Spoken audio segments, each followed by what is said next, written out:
Welcome to Not Milk Never Milk. Subscribe if you're lactose intolerant. You begin by locking in efficient targets. Set the thermostat to 24-26 degrees C while you're home and up to 27-28 degrees C when away to reduce compressor runtime. Once done, install a programmable or smart thermostat so schedules and geofencing automate those set points. This cuts wasted cooling. Make sure to inspect the air filter immediately and replace it if clogged, because a dirty filter forces the system to work harder. Also, clear furniture from return vents so airflow is unobstructed and the unit runs efficiently. Next, you tackle the building envelope and airflow to lower cooling load. Start by sealing obvious leaks.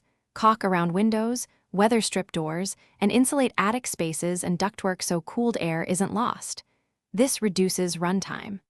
Once sealed, run ceiling fans at mid-speeds to create a wind chill effect that lets you raise the thermostat by a couple degrees without sacrificing comfort. Make sure to shade solar-facing windows with blinds or exterior awnings to block heat gain before it enters the space.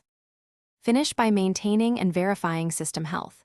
Schedule an annual professional tune-up to check refrigerant charge, clean evaporator and condenser coils, and inspect electrical components so efficiency stays high. While you're at it, clean the outside condenser and keep 0.5 1M clearance from debris or plants so airflow isn't restricted.